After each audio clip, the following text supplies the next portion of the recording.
Hi ಎಲ್ಲರಿಗೂ ನಮಸ್ಕಾರ. ನಾನಿವತ್ತು ನಿಮ್ಗೆ ಟೇಸ್ಟಿಯಾಗಿ ಹೆಲ್ದಿಯಾಗಿ ರಸಂ ಹೆಂಗ್ ಮಾಡೋದಂತ ಈ ವಿಡಿಯೋದಲ್ಲಿ ತಿಳಿಸ್ಕೊಡ್ತಾ ಇದ್ದೇನೆ.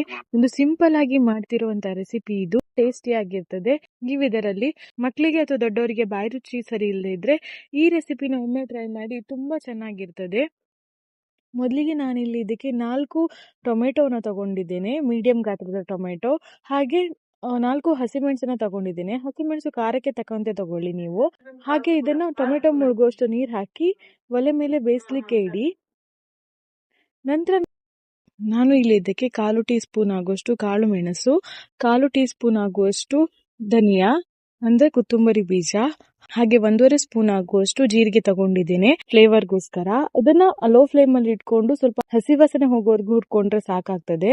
ಹಾಗೆ ನಾನಿಲ್ಲಿ ಒಂದು ಚಿಕ್ಕ ನಿಂಬೆ ಹಣ್ಣು ಗಾತ್ರದ ಹುಳಿಯನ್ನ ನೆನೆಸಿಟ್ಕೊಂಡಿದ್ದೇನೆ.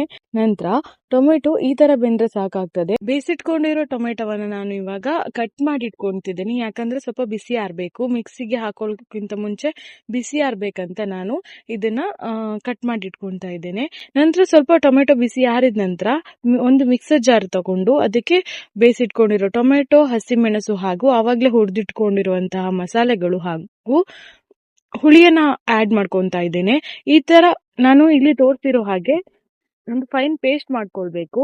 ನಂತರ ಒಂದು ಬಾಣಲೆ ತಗೊಂಡು ಅದಕ್ಕೆ 4-5 ಸ್ಪೂನ್ ಆಗುವಷ್ಟು ಎಣ್ಣೆ ಹಾಗೆ ಒಗ್ಗರಣೆಗೆ ಬೇಕಾಗಿರುವಂತ ಸಾಸಿವೆ ಹಾಕೊಳ್ತಾ ಇದ್ದೇನೆ. ಸಾಸಿವೆ ಸಿಡಿದ ನಂತರ ನಾನು ಇದಕ್ಕೆ ಬೇವಿನ ಎಲೆ ಹಾಕೊಳ್ತಾ ಇದ್ದೇನೆ.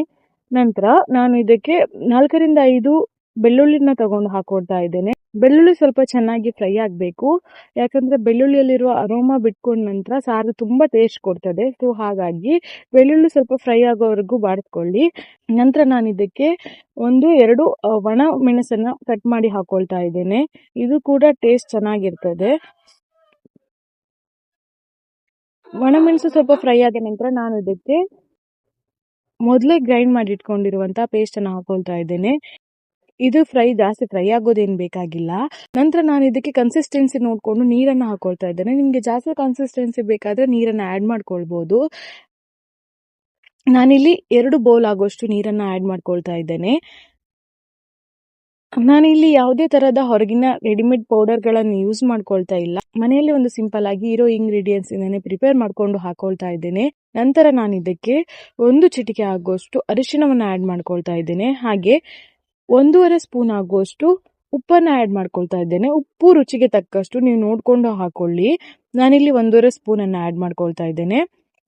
ನಂತರ ಸಾರನ್ನ ತುಂಬಾ ಹೈ ಫ್ಲೇಮ್ ಅಲ್ಲಿ ಇಟ್ಕೊಂಡು ಚೆನ್ನಾಗಿ ಕುದಿಸ್ಬೇಕು. ಸಾರು ಕುದ್ದಷ್ಟು ಟೇಸ್ಟ್ ತುಂಬಾ ಚೆನ್ನಾಗಿರ್ತದೆ. ಸಾರಿನ ಸುತ್ತ ಇರೋ ನೊರೆ ಎಲ್ಲ ಹೋಗುವಷ್ಟು ಕುದಿಸ್ಬೇಕು. ನಂತರ ನಾನು ಇದಕ್ಕೆ ಕೊತ್ತಂಬರಿ ಸೊಪ್ಪನ್ನ ಕಟ್ ಮಾಡಿ ಆಡ್ ಮಾಡ್ಕೊಳ್ತಾ ಇದ್ದೇನೆ. ಸಾರು ಚೆನ್ನಾಗಿ ಕುದ್ದ ಮೇಲೆ ಗ್ಯಾಸ್ ಆಫ್ ಮಾಡ್ಕೊಳ್ಳಿ.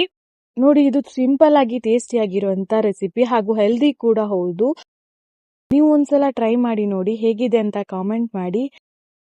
ವಿಡಿಯೋ ಇಷ್ಟ ಆದ್ರೆ ಲೈಕ್ ಮಾಡಿ, ಸಬ್ಸ್ಕ್ರೈಬ್ ಮಾಡ್ಕೊಳ್ಳಿ.